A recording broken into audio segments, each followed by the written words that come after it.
Quick. Okay. Hey, what's up, guys? Bonafide Hustler here. Let me redo that real quick. So yeah, there was no sound. Sorry about that. And anyway, so hopefully the sound is good now. There's probably a little bit of a delay on the YouTube video, but this is basically a show: 10 items to sell on eBay, and on these 10 items, I have found 8 of them, about 2 to 4 times over, and 2 of them I have never found, right? And I want to share with you so that way we can kind of learn together. So, all right, so cool. Looks like the sound is good. I've never made that mistake yet in YouTube history, guys, never. But like it looks like there's a first for everything out there. So I come into you live today on a, it's not a weekday, right? Normally Bonafide Hustler videos are on weekdays, but today is a weekend. You might be wondering why, And it's a Sunday too. Like there's football, which I just watched some football, but it's cold. It's rainy in Austin, Texas. I did a little bit of retail arbitrage yesterday. I haven't done that much hustling. Did a lot of eBay listings this morning. But yeah, I do want to do a show because I'm kind of like locked in my house. I mean, there's not really much I can do. So anyway, so let's talk about these 10 items. Hopefully you can hear me good now, right? We got 23 viewers in the house. What's up? Good to see Jose. What's up? Cherie, Eddie, Rocky Mountain. All right, we got a lot of people. How was my vacation? It was really good. In fact, I've been back from Colorado and Utah for 3 weeks, maybe 4 weeks now. It just takes a lot of time to edit those videos. So it's one of those things where the hard drive was waiting for me to get editing time. Anytime that you see a Bonafide Hustler video, it takes a lot of time to edit videos. Like except for these, like these take exactly the time frame that we're watching it right now. It's live, right? That's it. There's no editing anymore. But the other ones, and I always like to do those other kind, like ride-alongs and stuff, like those take a while to edit. So if you ever get a chance to watch one of those, or if you have watched them before, one of the nicest things that you guys can do out there for me is to hit the like button and to just put a comment. That's basically it. I mean, I'm not really asking you for much more, but anyway, it is good to see you guys. Let's get into the first of the 10 items. This is going to be mostly a screen share show, but we got to learn this stuff, right? Because before you know it, March is going to be here. It's going to be a garage sale season all over again. And the more you know, the more you'll be able to pick up, the more you'll be able to hustle, and the more you can make on behalf of me, right? I'll give you some really good information. So that's what it's all about. It's about sharing. Like I can't hustle every town in America, and if I could, I would, but I can't. So I got to dispel this information out there so you guys can like learn it, and you guys can try to find this stuff when you're out there. So let's go into the screen share and first item, okay? You might have heard me talking about this before, but this right here are Brooks Beast. So we're going to talk about a very particular manufacturer and model of a shoe real quick. Brooks, this is the manufacturer, right? Has this weird logo on the side. It's almost like a Nike logo, but it's really not. But they make the shoe called the Beast. And the Beast is typically a little bit heavier of a running shoe, right? But it's a little bit better built. And they do come in crazy wide sizes. So when you mess with the Brooks Beast, and I found this shoe 3 times over, you're going to want to look for these, extra wide ones, okay? So let's take a look at these. You can see that we're in the used. We're in the, sorting by highest first, used, and here's the pre-owned, right? And we're looking at sold listings, okay? So we have right here 125 with some shipping. Pretty good condition one. There's one not far behind that one. Here's another one. But look at these widths, right? See? We got some 4Es, some extra wides, pretty rare. Yeah, it's hard to find, really good shoes for big-footed people, apparently. So when these 2Es and 4Es come out, they're really looking hard. Another manufacturer to look after is New Balance when it comes to these 2Es and 4Es and all that kind of stuff. New Balance is a pretty decent manufacturer to look at as well. But we're going to be going over this Brooks one right now. So the Brooks Beast, okay, and it will say Beast like right in this little word right here. But if you look hard enough, you should be able to see Beast somewhere on the shoe. And if not, it's usually on the tongue. So there we go. You can kind of still see I am, when I show you guys items on these Hangouts, I want you to hit the like button for 2 reasons. One is it's really good information, and 2, I'm showing you items that have good markets. Okay, it's very important. I'm not showing you an item that has like one thing sold in the past 90 days. I'm showing you guys opportunities that you can really capitalize on here, and you can really make money on because there is a market, right? If you decide you want to get out at a certain price, you can. If you decide you want to hold out, guess what? You can, because the market is active, and that's what a good liquidity type market provides. It provides you the in and out that you need when you hustle the used item, right? So I like messing with items that have big markets. That's just the way it is. But it's not to say that I haven't experimented with other items that don't have big markets. It's just that when it comes to a personal preference, and I think I speak on behalf of everybody, that a good market is always more preferable.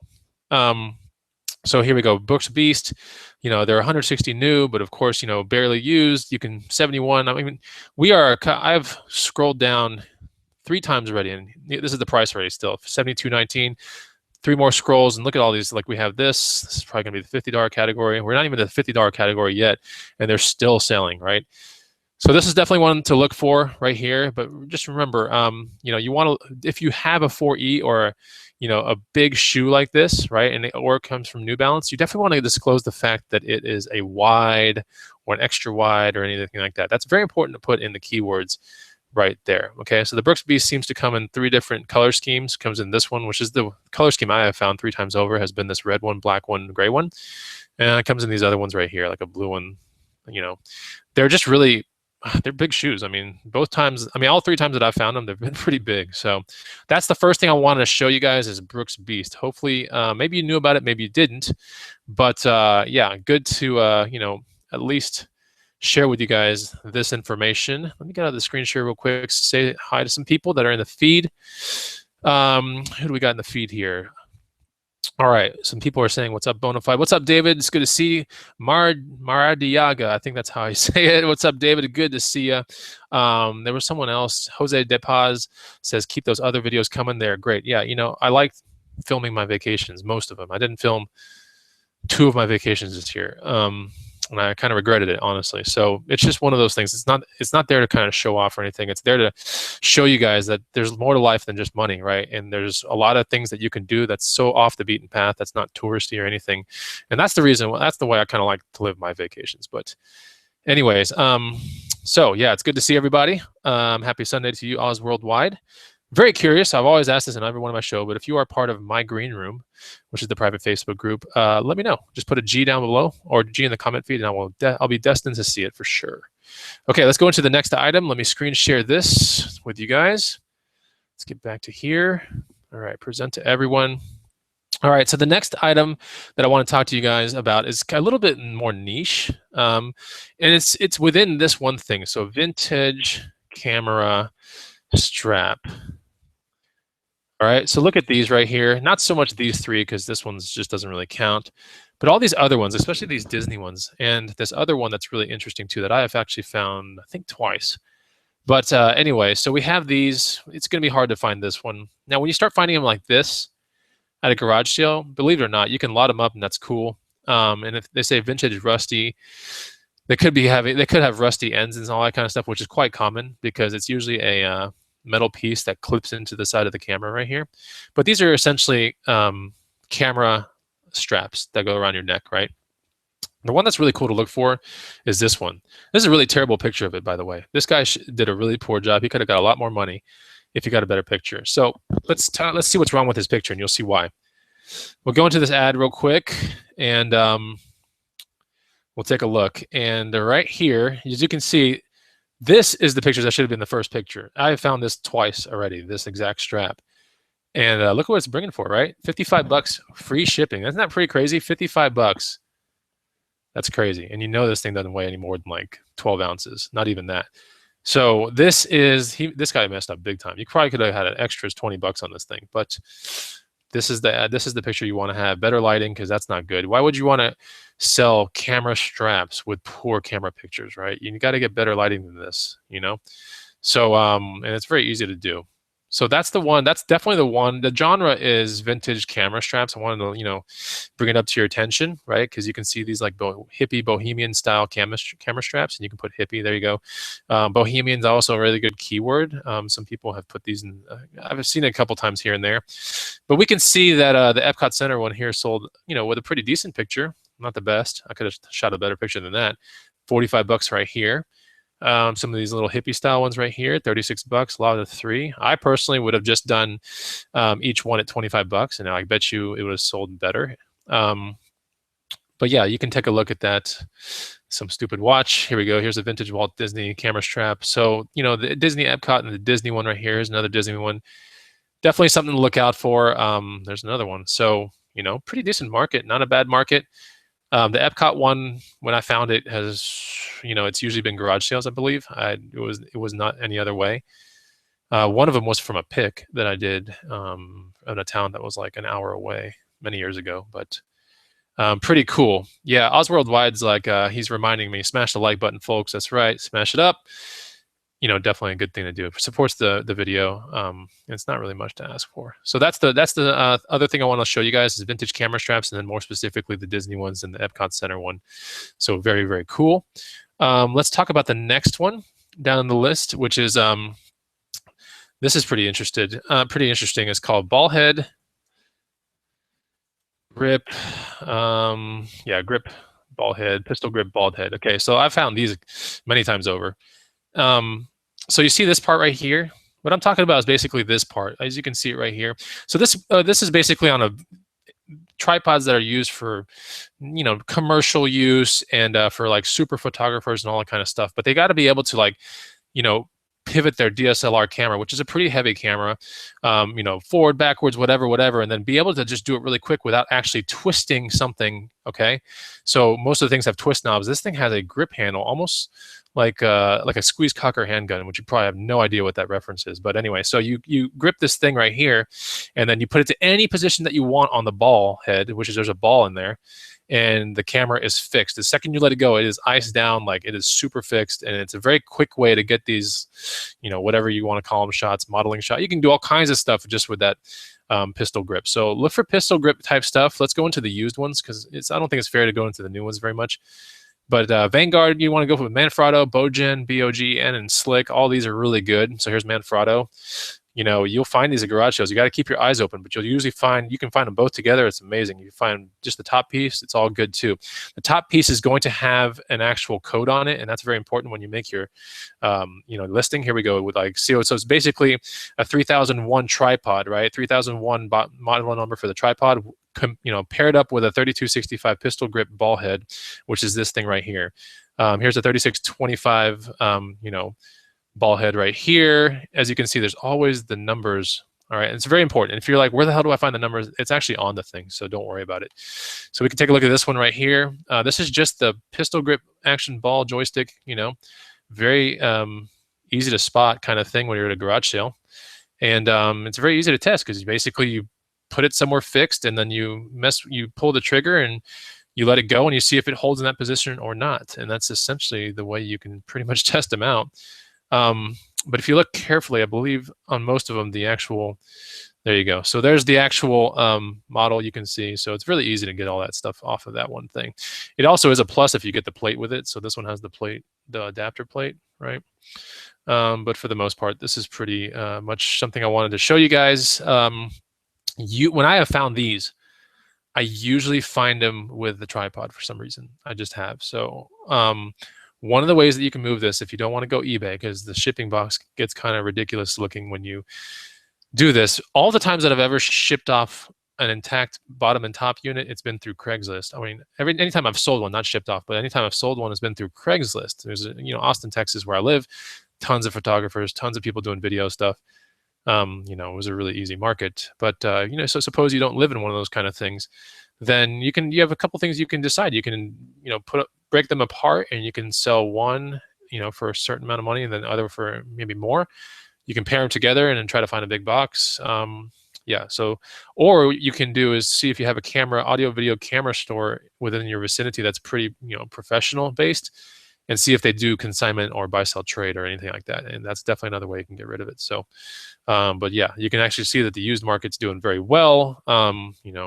Look around for these kind of things at a garage sale. I'm gonna go into the comment feed for 1 second. Anyway, it's very sexist. I know, Stephen B. It's called a Manfrotto. What about the woman Frotto? I don't know. Yeah. So very, very cool. So that's another thing I want to show you guys. I'm going to go to number 4, which is interesting. I've only found actually one of these things, but Momo vintage wheel. So I found one of these at a garage sale. It's not too far away from my house. It was paired up to a Mazda car, but as you can see, this market is definitely alive and going. So let's make sure that we have the things right. Sold listings, used, because you're probably never going to find it new anyway. But yeah, as you can see, if I didn't have used on, there's really only one new. 11. It's pretty much when you find these are going to be used. Okay, so This is definitely a big fat bolo for you guys. Take a look when you're at a garage sale and you look at a steering wheel, and if you're like, oh, it's a GT Grant, okay, cool, maybe pick it up because maybe someone with a dune buggy is going to want it, or someone that's building some truck thing, or sometimes people still like those GT Grant ones, especially for Fox body kind of things. But when it comes to actual steering wheels, look at Momo, MOMO, and memorize this logo. I'll try to get you the logo right here. The 1989 Momo 329. This, of course, this is wood. I believe it looks like wood. But let's take, what the hell? So right here, that's the logo of Momo.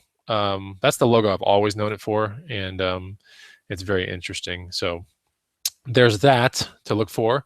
And there, I believe when I sold my Mazda one, it had a model number on the back, and that's the way I was able to find which car it goes to, which one it's adaptable to.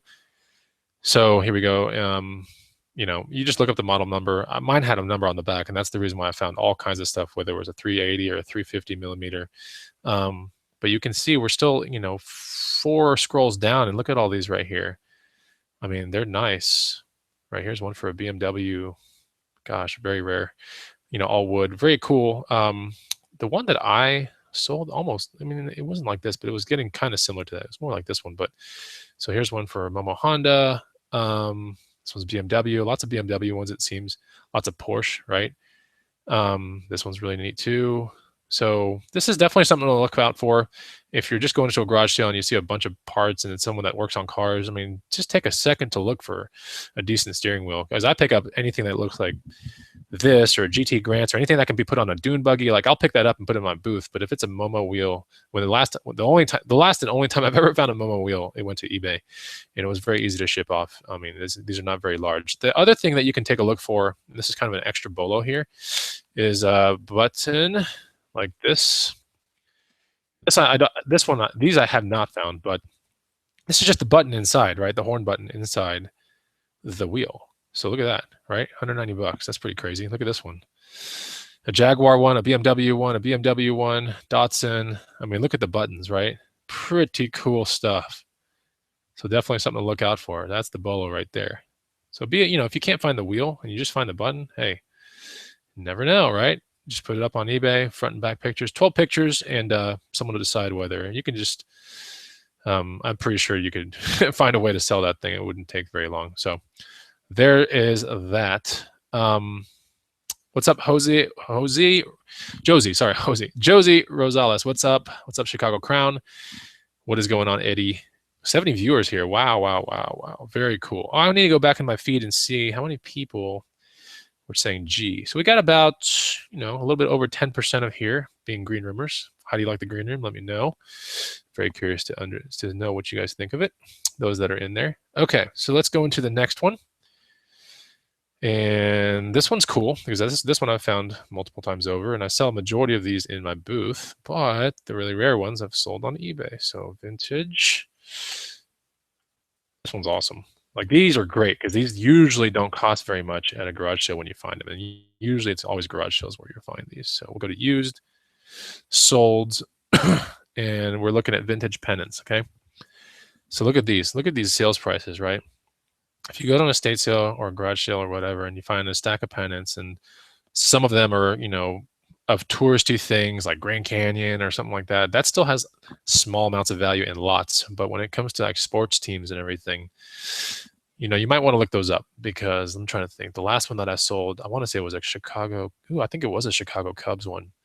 And I think it sold for like 60 something or 70 something. I mean, dude, this thing was no more than like a quarter. Anyway, so, and then the one before that was a New York Jets one that I sold. But we can see here's one for Yellowstone Park, 1924, right? So some of the park ones have some resale, but most of them are college, and most of them are going to be actual sports teams. But you can see, look at this. We are 8 scrolls down on a mouse pad. Here's a Chicago Cubs one right there. Pretty cool. Ole Miss. And for some of you, you might be looking at these like, oh my gosh, I totally remember that. For me, I mean, I remember certain things about these kind of things, but this was a little bit more it was a little bit before my day, like these things. So here's some vintage lot of 82 pennants. Very cool. All 70s and earlier souvenir ones, right? When you go somewhere, get a souvenir pennants. They're really bright and colorful and really cool. Here's the one I want to find. No, I'm just kidding. Look how small that thing is. A blue enamel pin. Wow, I just decided to say that right now. But okay, so let's keep looking, and you can see that you should be on the lookout for pennants. When I sent mine off, both of them, I put them in I basically flattened out a box. I put the pennant in the middle with some bubble wrap, and then I basically put "Do Not Bend" all over the box, and yeah, got positive feedback on both. But those are the last two that I've sold. That's the way you probably want to ship them off, especially if they're like this. And it's very common to, when you're messing with vintage pennants, that the actual ink is going to be flaking a little bit or cracked. Maybe not so much flaking, but definitely will be cracked more than anything. So don't be afraid of that. Just take really good pictures. Some of them are embroidered right on top. Like, this is not paint. This is actually like another piece of fabric all here. But keep looking for these things. Look at that Harvard one. That's pretty cool. It's like a banner, right? Not really a pennant, but very neat regardless. I always like looking at this kind of stuff because it's really, really interesting. But the one that I sold was, I believe, again, I guess that one, no one ever saw the Cubs actually winning. But that one sold, I think, about a year ago, maybe right at like 9 months ago. So that one's probably worth something now. But yeah, you can see that the Cubs, it almost looked like a raccoon back in the day. So yeah, very cool thing. And now I want to find the Cubs one just because I want to show you which one I actually did. But it was a red one here. We'll look at it right now. Vintage pennant Cubs. It was a red one that looked like, let's see if I can find it. I guess it was so rare that no one's selling it. Yep, doesn't look like it. Now I can go into, so like other things you can do is you can just come out of sold and see what the Cubs one are, the Cub ones are selling for. And mine is still not here. So mine was a red one that was really cool. It showed Wrigley Field in the background. And yeah, so it's that rare, right? It's above all these, except it's right under this one. So, you know, look out for these kind of things. I think it's definitely a good bolo. Cheap kind of things to get into at a garage sale. I'm gonna stop the screen share for a little bit, check in with you guys. Like, how are you liking the show? Good information, not good information. I want to go into the comments real quick. If you have a question or anything like that, let me know. Oz Worldwide, Green Room Rocks, gets better every day. It's a must for a serious reseller. Thank you so much. Pablo, you're awesome. Thank you. David Westerhold, I didn't know about old pennants. Yeah, they're really good. Howdy. Rocky Mountain Resale, completely unrelated, but how is eBay on removing negative feedback? It really depends. Like, that's a hard one. Like, when it comes to Amazon, it's very like cut and dry. You know, there's really no gray area. But with eBay, there's a lot of gray area. And so, how is eBay on removing negative feedback? You know, extortion. Is it extortion? Not extortion. That's not the word I'm looking for. But when someone threatens with bad feedback, that's automatically like, yeah, you can get that removed, even if it becomes one or materializes into a bad feedback. The other way that you can get out of them is to make sure that you have your, what's it called? Your tracking information like correct. Like, as soon as tracking information shows and it's like it's there before your, you know, there's a certain handling time on eBay, right? And if you put your tracking information at the right time and you did it at, you know, over, or should I say, you do it before you promise. I have 2-day handling on my stuff, right? And I usually ship 1 day, but I don't ever put 1 day because sometimes every now and then I'll go to 2 day. But anyways, I ship to 1 day. I have the tracking number. So if any feedback comes in like, oh, it took too long or whatever, like, you know, or I didn't get it, at least I have the tracking number, right? And they can back out of that and that can get removed. So, but that's very, very few and far between. Most of the times I've had a bad feedback, it's because of something I screwed up on. And so, yeah, that's just, I earned it, right? So that's why you have to be very careful. Just like Amazon, when you do with eBay, you're dealing with someone that's opening a package and they want a good presentation. They don't want weird smells, funky odors, undisclosed things. When you deal with feedback and it's coming your way and you know that something's wrong, or like, I'm not about, you know, I'm about to, you shouldn't be thinking like I'm about to lose money, like I'm about to get scammed, because typically when someone opens up a case against you, it's because, well, most of the time it's because you did something wrong, right? You didn't disclose something and you're at fault. And for that reason, you should always apologize. You should always, you know, go into like damage control mode, which is like offer full return, or I offer full return, or you keep the item if I really don't care about the item, which a lot of times I don't. I just tell them, just keep the item, here's all the money back. Or you can do a partial. You can pose for a partial return, especially if the person's like, I really like the item, like, you know, is there anything you can do for me? That should scream partial return to you. That's just basically like asking for one. So you can do that kind of stuff. Anyway, it's good to see everybody. We have Bradley in the house. Rocky Mountain Resale, what's up? Yeah, you're welcome. Great content, Bonafide. Thank you. Okay. Cool. Josie, thank you so much. I know. You know, most times when people see my trip videos, they go, "Wow, welcome back," and it's like I have been back for a while. I just haven't edited, so it's a very long process. Okay, so let's go into number 6. You guys ready to learn some more? Let's do this. Number 6. Let me get into my eBay thing here. Present to everyone. All right, screen share is good. Okay, so the next one. This is one. Okay, so every time I find this in my town, I just people know what they're worth, okay? But I have a feeling it's right around the corner that I'll find one of these and I'll be able to put it on eBay and everything like that. So this is it right here, okay? Wood, rubber, stamp, lot. So important. I find so many of these things in bags and everything, but no one wants to make a deal with me because they're just like, oh, I want 30 or 50 bucks for all my stamps. And I'm like, forget it. You know, like I don't want to mess with that. And it's usually not as much as this, okay? So it's usually like maybe this little portion right here. So it's basically at market price and they know. So let's go to used and let's go into solds. And let's take a look at this market right here. Big market, guys. Look at this. All right, about 5 mouse scrolls down, we already have these prices right here. So that's a good market, okay? And I haven't been able to find a good amount, a good price to get in on these lots, but I know to look for them. I know like it's right around the corner. I know I'm going to get it lucky one day, but I want to make sure that you guys understand. A lot of times when I find these stamp lots, they're either in huge plastic bags, right? Or they are nicely laid out in like stamp type like cases, right? Little stamp cases. They're like transparent, and some of them are like individually put in cases. You know, the more individual cases that you have on your stamps, the higher that lot will probably be, or those stamps. So they look like this. See this right here? So this is 5110 with $20 shipping. That's a lot of stamps right there. Keywords are real good, or scrapbooking and all that kind of stuff, of course. I mean, it's really obvious. So you want to put scrapbook in there, rubber, stamp, wood, and you can see like this. When I go to garage sales, I find them like this all the time, you know, but no one ever wants to make a sick deal with me. So I can't get the right hustle just yet, but I want to share it with you guys because just because I can't make the money doesn't mean you can't make the money. Maybe one of you guys out there can make the money based on behalf of this video. So there we go, 130, you know, rubber stamps, blah, blah, blah, blah, blah. Don't be afraid to pick up a huge lot, especially if it's like $5. Because look at this, I am like probably 12 scrolls down now, and we're still at $54.99.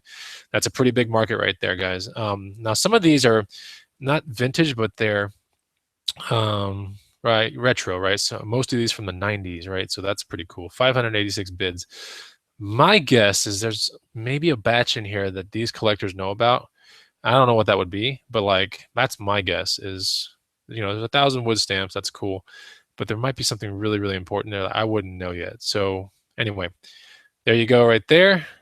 Pretty cool. Scrapbooking. Let's look at scrapbooks right here as the actual thing. Scrapbooking right there. That's pretty cool. This one says discontinued.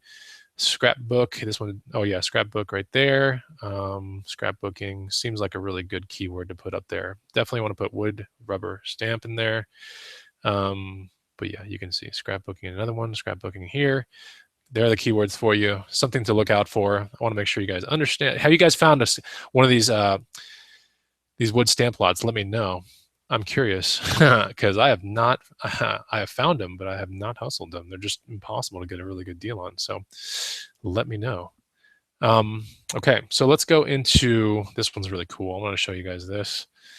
This market's a little. It's not thin. It's just not super huge, but you know, especially in the time that we are in now, if you can find a really good one, I have a feeling you could probably control the market or just really get a really good price for it. So it is NRA hat.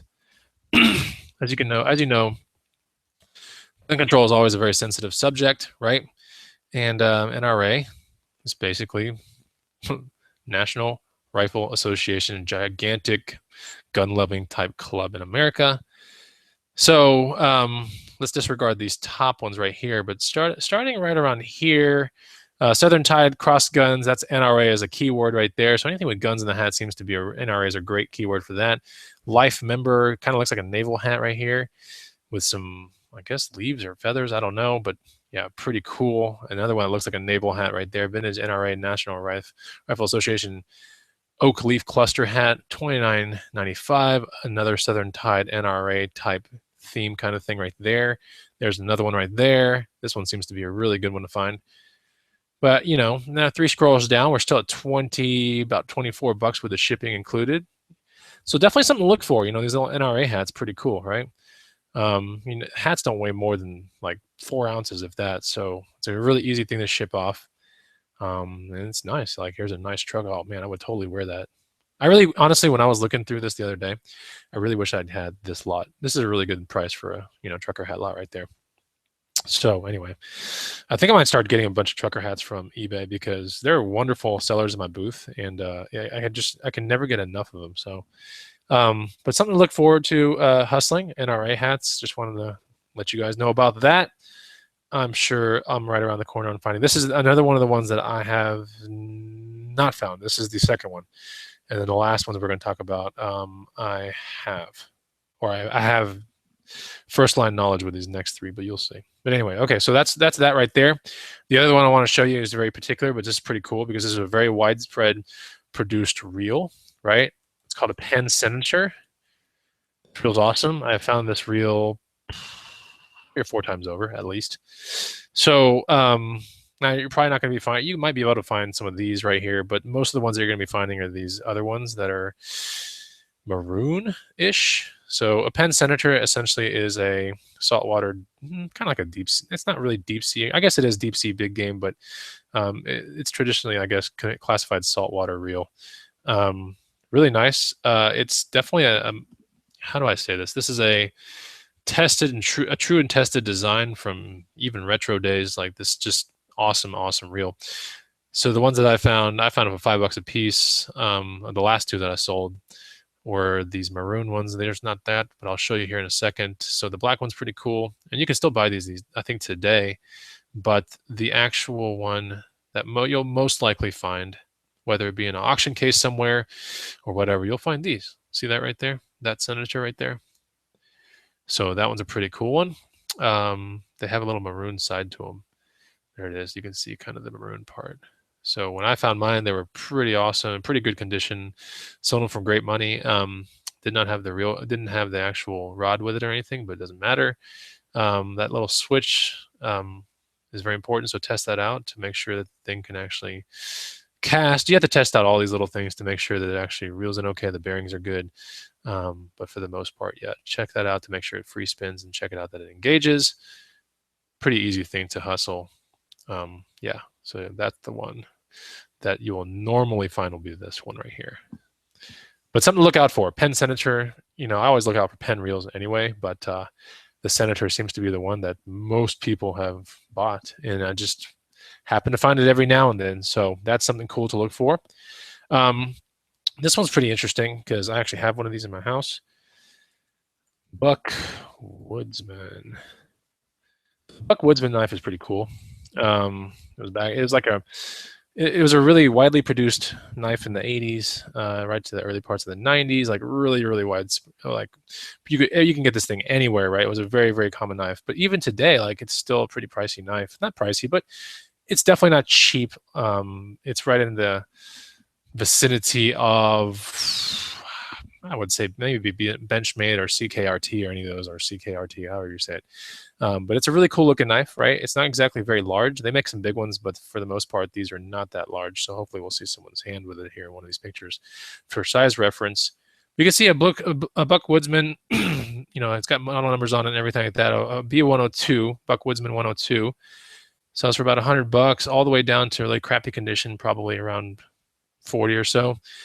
Here we go. It's a 102, 18 bids at $58. A very common knife. I'm telling you, like this thing was sold in every Oshman's, every academy, every sports town, every sports authority, you name it. Like this knife was there.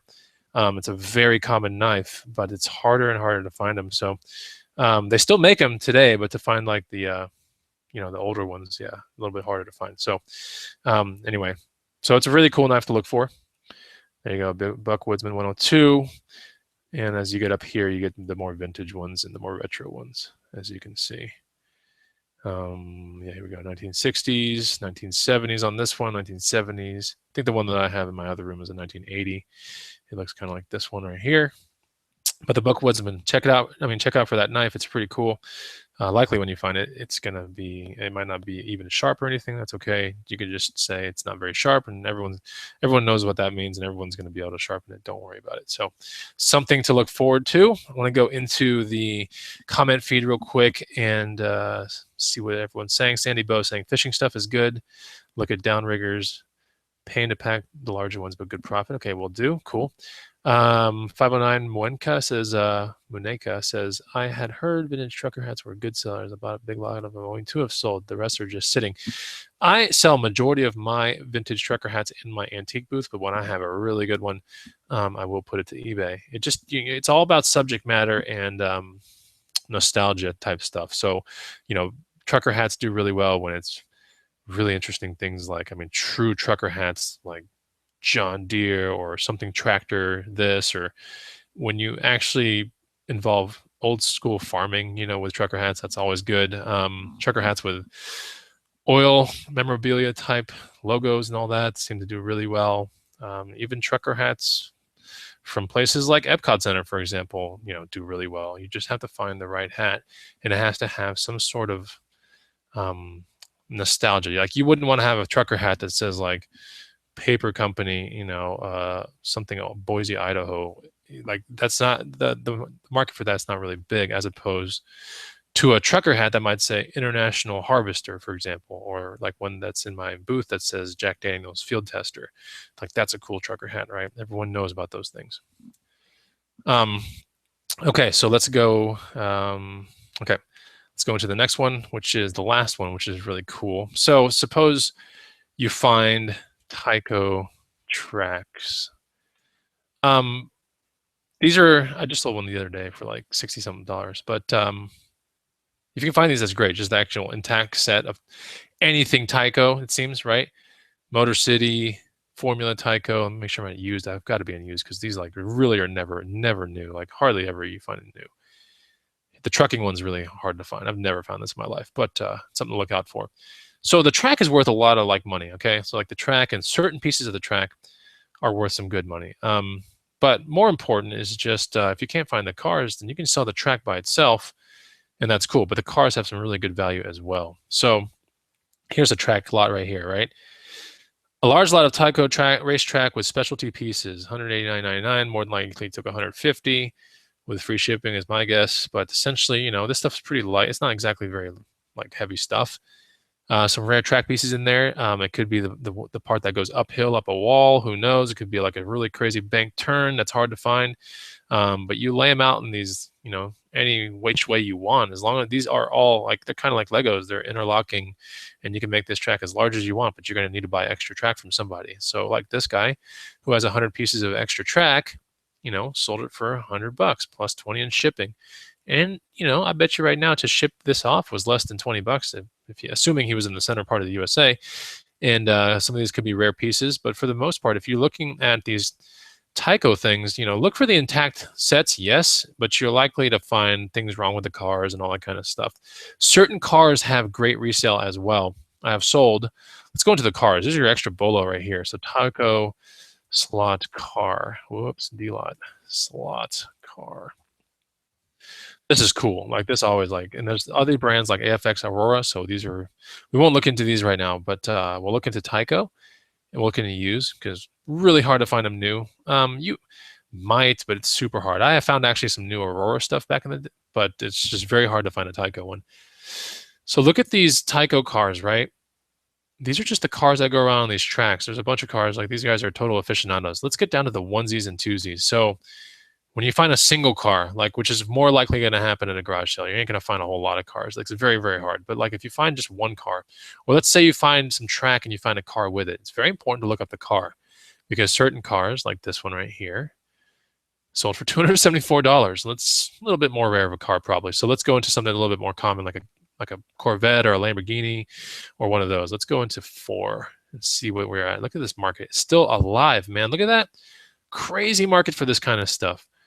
So yeah, they used to sell them like on a store shelf, like at a hobby store, right? On a shelf like this, a little transparent kind of thing. And look at we're still like on page 4. I'm like 10 scrolls down on page 4, and look at this freaking crazy market. And I'm just looking for a car. This was cool. They actually made this into an 9.6V radio controlled car with the Outlaw. Very hard to find, but those I'm still not at some of the ones that I've found, but like the Lamborghini I've found a couple times over. The Richard Petty one I've found. I mean, you can see I found this one right here. I have found that one before. You just have to keep your eyes open. I have found this one right here. Here's that Petty one right there, Richard Petty. I have found this one before. But yeah, you can take a look. These are crazy bolos right here.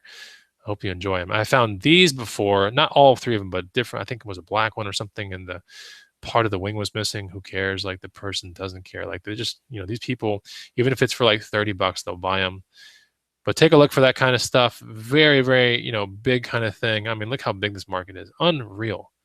Unreal market. Keep your eyes out for these little slot cars. When you turn them over, they're going to have, you have to take really good pictures of these things. Okay. So let's take a look at like this four-wheeler, which is probably not the best way to show it, but you have to look underneath and take really good pictures of that underneath, because they want to see, the people that are going to be buying this really want to see if the contact pads are still there. The motor is very easy to like interchange, like it's sitting right there in the middle. And then the gear, you can tell if it's chewed or not just by looking at it. Like, you don't have to like do anything else, just look right at it. But these are basically very modular. Like, that whole gear thing snaps right in. Like, I don't know if you can tell right there, but it snaps in. Very easy to pop in new motors and do all that kind of stuff. Not a hard thing to work on, but when I have never worked on them. I know how to, and I've done it when I was a kid. But selling them on the open market, I just take good pictures, untested, blah blah blah blah blah, really good pictures, and you should be fine. Have I ever got any returns on those? Never, actually. So those stay out. So that's pretty much it. Let me go back into the feed. I hope you enjoyed this show. A little bit more on a little informal type thing. I did it on a whim. I did do brief research on some of these things last night, but I was like, I don't know if I'm gonna do this show on Monday or Sunday. So hopefully you enjoyed the show. If you did, hook it up with a like button. Okay, that's all you gotta do. Hit the like button. I would greatly appreciate it, and I'll do more just like this. But if this is actually the third episode of What Sells on eBay, the second one is actually in the green room. So check out the green room down below. You can get a free guide from the green room, and if you want to check out more about the green room, there's a link down below. Private Facebook group where we talk all stuff reselling, and it's a lot of fun. But till then, I'll see you on the next one. Episode 4 coming out soon. Stay tuned. I'll see you guys next time. It was really good to have this show. I feel good to be back on some live videos and not doing some of these crazy edited vlogs. So it's really good to be back. I'll see you guys later. Bye-bye.